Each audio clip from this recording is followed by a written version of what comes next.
అందరూ బాగుండాలని కోరుకుందాం. మన సమాజంలో ఎన్నో వందల సంవత్సరాల నుంచి కూడా కుటుంబ వ్యవస్థ అనే పునాది మీద నడుస్తూ వచ్చింది.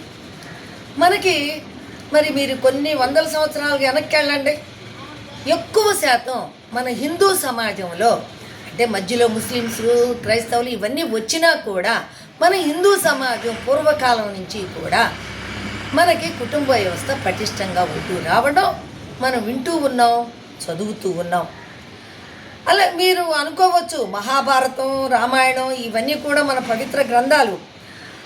కుటుంబ వ్యవస్థ అంటున్నారు, మరి దానిలో ఇలాంటివన్నీ ఉన్నాయి కదా. ద్రౌపదీదేవి 5గురిని పెళ్ళాడింది. ఇలాంటి కాకరకాయ కథల్ని మనం పక్కన పెడితే, ఎందుకంటే వాటికి కావలసినటువంటి కారణాలు అనేకం ఉన్నాయి. ఆ కథల్లో చూపించారు, అవి కథలు మాత్రమే. ఆ కథల్లో వాటికి కూడా తగిన కారణాలను చూపించారు. కాబట్టి వాటిని మనం పరిగణలోకి తీసుకోకుండానే ఉండాలి. కాబట్టి మన కుటుంబ వ్యవస్థలో భార్య, భర్త, పిల్లలు, అనురాగం, ఆప్యాయత వీటితోటే ఎక్కువ ముడిపడి ఉంటుంది. పిల్లల భవిష్యత్తు, వారు మళ్ళా వాళ్ళ పిల్లల భవిష్యత్తు, ఇలాంటి పునాదుల మీదే జరుగుతూ వస్తూ ఉన్నాయి.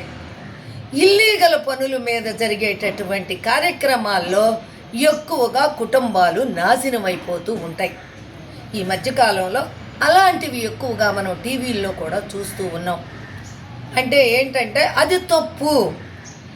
ఒక కుటుంబంలో ఉండేటటువంటి భార్య, ఒక కుటుంబాన్ని పోషించేటటువంటి భర్త, అలా వేరేటటువంటి వాళ్లతో ఇల్లీగల్ కాంట్రాక్ట్స్ పెట్టుకున్నట్టయితే, న్యాయ సంబంధం కానీ కాంట్రాక్ట్స్ కనుక, సంబంధాలు కనుక పెట్టుకున్నట్లయితే ఆ కుటుంబాలు నాశనమైపోతాయి అనే దానికి నేను ఇవాళ ప్రత్యక్షంగా నాకు తెలిసినటువంటి ఒక స్టోరీని మీకు తెలియజేద్దాం అనుకుంటున్నాను.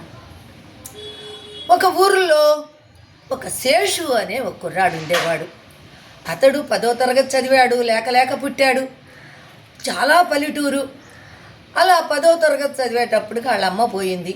తను చదువు మానేసి మరి వ్యవసాయంలో, ఆ తండ్రి కూడా పెద్దవాడైపోయాడు. ఈయన చాలా సంవత్సరాలకు పుట్టాడు కదా. తండ్రికి వ్యవసాయ పనుల్లో సహాయం చేస్తూ చదువు మానేసి ఇంట్లో తండ్రికి తనే వండి పెట్టుకుంటూ మరి ఇద్దరు జాగ్రత్తగా బ్రతుకుతూ ఆనందంగా వస్తున్నారు. ఇతను మంచి గుణం తెలిసినటువంటి చుట్టుపక్కల అందరిలో ఇతను తల్లో నాలుక బాగా మంచి పిల్లాడు అని. ఆ పక్క గ్రామంలో ఉండేటటువంటి జయమ్మ, ఆ అమ్మాయి చాలా అందంగా ఉంటుంది.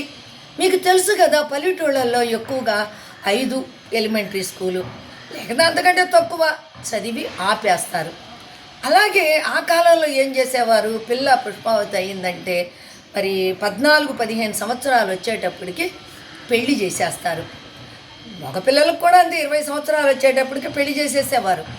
అలాంటి సాంప్రదాయంలో ఈ అబ్బాయికి కాస్త 20వ సంవత్సరం రావడం, ఆ అమ్మాయికి 15 ఏళ్ళు పుష్పావతి అయి ఉండటం, మరి వాళ్ళకి ఈ సమాచారం అందటం, ఈ అబ్బాయి మంచి పిల్లవాడు, వ్యవసాయ పనులు బాగా చేస్తాడు, 2 ఎకరాల పొలం ఉంది, తండ్రిని బాగా చూసుకుంటున్నాడు, ఇవన్నీ తెలిసినటువంటి వాళ్ళు ఆ అమ్మాయినిచ్చి పెళ్లి చేస్తారు. చక్కగా జరిగిపోతుంది కాలం. మరి పెళ్ళైన సంవత్సరానికే బిడ్డ, తర్వాత మళ్ళీ 3 ఏళ్ళకు ఇంకో బిడ్డ. ఆ అమ్మాయికి 20 సంవత్సరాలు వచ్చేటప్పటికి 2 పిల్లలు తల్లి అయిపోయింది. మరి ఇలాంటివన్నీ అప్పట్లో కామను. ఇప్పుడంటే 30 సంవత్సరాలు వచ్చినా పెళ్ళిళ్ళు చేసుకోవట్లా. కానీ ఆ టైంలో 20 సంవత్సరాల అబ్బాయికి 15-14 సంవత్సరాల అమ్మాయికి ఉన్నాయంటే పెళ్లి చేసేవారు. ఇంకా మగపిల్లాడికి ఇంకా ఎక్కువ కూడా వయసు ఉండేది. అలా వేరే ఇది లేకుండా చక్కగా అన్యోన్యంగా ఈ పల్లెటూరులో బాగా బతుకుతూ ఉన్నారు. ఇంతలోకి ఆ అబ్బాయికి తండ్రి కూడా చనిపోయాడు. శేషు వాళ్ళ నాన్న కూడా చనిపోయిన తర్వాత ఆ ఊళ్ళో ఉండేటటువంటి తన చుట్టాలు, బంధుమిత్రులు కొంతమంది కర్ణాటక సైడు, అంటే అప్పుడు తుంగభద్ర డ్యామ్ వచ్చిన కొత్త, అక్కడికి చాలామంది వలసలు వెళ్ళారు. ఇక్కడ 1 ఎకరం అమ్మితే అక్కడ 5 ఎకరాలు 4 ఎకరాలు భూమి వచ్చేది, తక్కువ రేట్లు. అలా వీళ్ళు కూడా వాళ్ళు వెళ్ళటం చూసిన ఇతను కూడా తనకు 2 ఎకరాలే కదా ఉంది, కష్టపడి పని చేయగలడు, పిల్లలు పెరుగుతున్నారు, అందుకని ఇతను కూడా ఏం చేశాడంటే అక్కడికి వెళ్ళి ఈ 2 ఎకరాలు పొలం అమ్ముకుని అక్కడ 10 ఎకరాలు పొలం కొనుక్కున్నాడు. ఇట్లా ఇక మన ఆంధ్ర ఇటు సైడ్ నుంచి వెళ్ళినటువంటి వాళ్ళందరూ కూడా అక్కడ ఆ కాలువ దగ్గరలో, ఆ డ్యామ్ వచ్చిన కాలువలు వచ్చినాయి కదా, ఆ కాలువ దగ్గరలో ఒక 20-30 కుటుంబాలు అలాగే పొలాలు కొనుక్కుని వెళ్ళిన వాళ్ళంతా కూడా అక్కడే మరి ఇళ్ళు కట్టుకుని ఆ కాలువ చుట్టూరా అక్కడే పొలాలు కొనుక్కొని ఇళ్ళు కట్టుకొని ఉంటున్నారు. అదొక క్యాంపు. అట్లా అక్కడన్నీ కూడా క్యాంపులు అంటారు. ఆ ఊరు పక్కన అనుకోండి బదరీ హళ్ళి అని ఉందనుకోండి, బదరీ క్యాంప్ అట్లా పెట్టుకున్నారు. ఇది బదరీ క్యాంప్. ఈ క్యాంపులో వీళ్ళు కూడా ఇల్లు ఒకటి కట్టుకున్నారు, 10 ఎకరాల పొలం తీసుకున్నారు.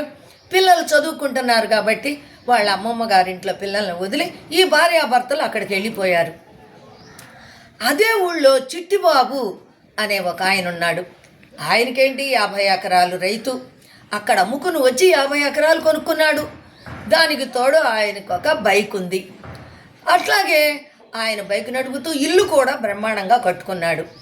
కాబట్టి ఆయన అక్కడ ఉండేటువంటి ఆ క్యాంపులో ఉండే వాళ్ళందరిలోకి కాస్త గైరుగా పెద్ద మనిషిలాగా కాస్త డబ్బు దాంతో ఉన్నటువంటి వ్యక్తి ఈ శేషు. అందరూ అది చిన్న ఊరు కదా, మన పల్లెటూళ్ళు అనేటప్పటికి ఊరు పెద్దది, అందరూ భయభక్తులు పెద్దవాళ్ళు ఇలా ఉండేది. అందుకని తప్పు చేయటానికి ఎవరు కూడా ముందుకు వచ్చేవాళ్ళు కాదు.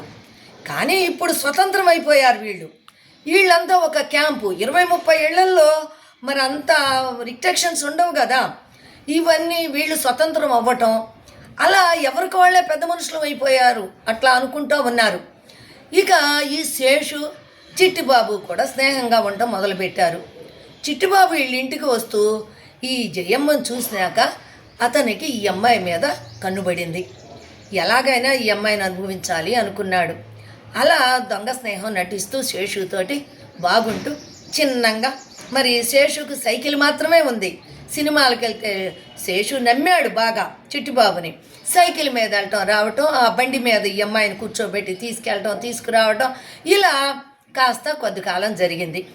శేషు ఈ అమ్మాయి కూడా అతని అందానికి, మరి అట్లాగే అతనికి ఉన్నటువంటి డాబు దర్పానికి కొంచెం లొంగిపోయింది. ఇలా వాళ్ళిద్దరికి ఈ సంబంధం కుదిరిపోయింది. ఇలా ఉండగా శేషుకి ఇది గమనించలేకపోయాడు.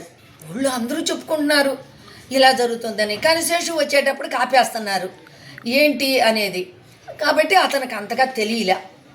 ఒకరోజు శేషు మందుల కోసం అని చెప్పని అంటే చాలాల్లో కొట్టే మందుల కోసమని వెళ్ళి ఈరోజు రాలేకపోవచ్చు, రేపు వస్తానని చెప్పి వెళ్ళిపోతాడు. ఈ లోపల అది తెలుసు కదా చిట్టిబాబు కన్నీను తెలిసి ఇంకా రాత్రికి ఇంటికి వచ్చేసి ఇంట్లో ఉంటాడు. తనకి పని అవ్వక వచ్చేస్తాడు శేషు. డైరెక్ట్గా చూస్తాడు వాళ్ళిద్దరిని. ఆ టైంలో అతను వీళ్ళింట్లో ఉండాల్సిన అవసరం లేదు కదా. ఇంటికి రాగానే అర్థమైపోతుంది. ఇక మౌనం వహించాడు. ఇక మాట్లాడకుండా బయటికి వెళ్ళిపోయాడు. అతను ఇంకా ఇంట్లోనే ఉండకుండా అక్కడ ఒక చిన్న గుడి లాంటిది కట్టుకున్నారు అందరూ కలిసి. ఆ గుడి దగ్గరే కూర్చుంటూ, ఆ చెట్టు కిందే ఉంటూ, చేలో పనులు చేసుకుంటూ అలా కొంతకాలం జరిగిపోతూ ఉంది. వాళ్ళకి ఫోన్ చేసి చెప్పాడు, ఇలా జరుగుతుంది, మీ అమ్మాయి ఇలా చేసింది అనే సంగతిని వాళ్ళకి చేరవేశాడు. వాళ్ళందరూ వచ్చారు. వచ్చిన తర్వాత ఈ అమ్మాయిని కోప్పడ్డారు. కోప్పడి ఇది తప్పమ్మా ఇలా చేయటం, ఆ అబ్బాయి చాలా మంచి పిల్లవాడు, తల్లి లేకపోయినా కూడా మరి ఎంతో మంచి పేరు తెచ్చుకున్నాడు అని చెప్పి చూశారు. ఈ అమ్మాయి వినల. ఒక రోజున ఆ చిట్టిబాబు భార్యకు కూడా తెలిసిపోయింది. ఇతని ఇంట్లో ఉండలేదు కదా, చిట్టిబాబుకి ఇంకా సొంతం అయిపోయింది.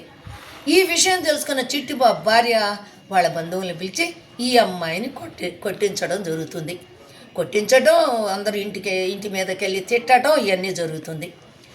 ఇక ఈ అవమానాన్ని భరించలేక ఆయమ్మ ఇంట్లో ఉన్నటువంటి మందు దాగి, చాలకేసే మందు దాగి చచ్చిపోతుంది. ఇక అప్పుడు పిల్లలు వస్తారు, చుట్టాలు వస్తారు. ఇతను కూడా మౌనంగానే కర్మకాండలన్నీ జరిపించేస్తాడు. సరే, ఈ అమ్మాయి చచ్చిపోయింది కదా, ఇవన్నీ జరుగుతూ ఉన్నాయి కదా. ఈ లోపల మరి తండ్రిని పిల్లలు నిలదీస్తారు. ఏంటి నాన్న, అమ్మ ఎందుకు చచ్చిపోయింది చెప్పలేడు. ఈ లోపల ఏం చేస్తాడు చిట్టిబాబు, నువ్వు ఈ అమ్మాయిని చావటానికి కారణం తన భార్యనని భార్యను కొడతాడు. భార్యను కొట్టేటప్పటికి ఆ భార్య కూడా అలాగే ఉరేసుకుని చచ్చిపోతుంది. ఆ అమ్మాయి చచ్చిపోవడానికి కూడా కారణం అయిపోయింది. అప్పటికే వాళ్ళకి 2 పిల్లలు, వాళ్ళకు మగ పిల్లలు, పెద్దవాడికి 20 సంవత్సరాలు ఉంటాయి. మరి ఆ పిల్లాడు ఇదంతా కూడా అబ్జర్వ్ చేస్తున్నాడు. ఈ టైంలో ఇక ఇతనికి ఈ పిల్లలు అడగటం, ఆ అత్తమామలు కూడా ఇతందే తప్పు అని నిలదీయటం, నీ మూలంగానే జరిగింది, నువ్వు ఇంత అసమర్థుడుగా ఉండబట్టే అని అనటంతో శేషుకి కొంచెం కోపం వచ్చి ఇవన్నీ తలుచుకుని చూసి అతను చేసినటువంటి పనులన్నీ తలుచుకుని ఇక బాధను భరించలేక కోపంతో ఒక తాడు తీసుకొని తన్ని చంపేయాలని వెళ్తాడు, చిట్టిబాబుని చంపాలని.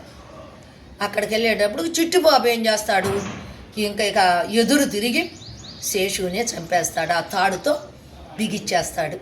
బిగిచ్చేసి ఆ పొలిమేరలో ఉన్నటువంటి చింత చెట్టుకి వేలాడదీస్తాడు. పొద్దున్నే చూస్తే ఇతను చచ్చిపోయి ఉన్నాడు. ఇదంతా కూడా అతను కొడుకు చూస్తున్నాడు, చిట్టిబాబు కొడుకు. అతనికి అనిపించింది, జ్ఞానం వస్తుంది కదా, మా తల్లి చావుకు కారణమయ్యావు, అలాగే ఆ పిల్లలు అనాథలయ్యారు, ఆ తల్లి చావుకు కారణమయ్యావు, అలాగే ఆ తండ్రికి కూడా చావటానికి నువ్వే కారకుడయ్యావు, నీలాంటి వాడు బతికొండకూడదు అని తలుచుకొని తండ్రిని ఒక కత్తి తీసుకొచ్చి పొడుకుని ఉండగా చంపేస్తాడు. చంపేసిన తర్వాత మరి ఈ విషయం అందరికీ తెలిసిపోతుంది కదా, పోలీసులు వస్తారు, ఆయన్ని తీసుకెళ్ళి జైల్లో వేస్తారు. చూసారా, ఒక మరి ఇలాంటి న్యాయ సంబంధం కానీ సంబంధాలు పెట్టుకుంటే ఎంతటి అనర్థాలు జరుగుతాయో, ఎంతోమంది చావుకు కారణమయ్యిందో. మరి ఆ కుటుంబాలు చల్లా చెదురైపోయినాయి. ఆ పిల్లవాడు జైల్లో ఉన్నాడు, అటు కుటుంబంలో పెద్దలు పోయారు, ఇటు కుటుంబంలో పెద్దలు పోయారు, ఈ పిల్లలు అనాథలయ్యారు, ఆ పిల్లలు అనాథలయ్యారు. దీనికి అంతటికీ కారణం ఏంటి? ఈ ఇల్లీగల్ కాంట్రాక్ట్స్, న్యాయ సంబంధం కాని తప్పులు. ఇలాంటి తప్పుల వలన ఇలాంటివి జరుగుతూ ఉంటాయి. కాబట్టి స్త్రీ పవిత్రంగా ఉండే మన జన్మభూమిలో ఆ పవిత్రతను మనం కాపాడుకోవాలి. అలాగే పురుషుడు కూడా, స్త్రీ పురుషులు ఇద్దరూ కలిస్తేనే కదా తప్పు అయ్యేది. కోరికలు ఎక్కువగా ఉన్నటువంటి పురుషుడు ఒకవేళ మనని స్త్రీని సపోర్ట్ చేసినా కూడా స్త్రీలు పవిత్రంగా ఉంటే ఇలాంటి తప్పులు అనేవి జరగకుండా ఉంటాయి. దానికి మన పద్ధతిలో మనం ఉండాలి అనేది ఈ కథ యొక్క సారాంశం. మీకు నచ్చినట్లయితే ఒక లైక్ చేయండి, అలాగే ఒక కామెంట్ ఇవ్వండి, మీకు కుదిరితే షేర్ చేయండి.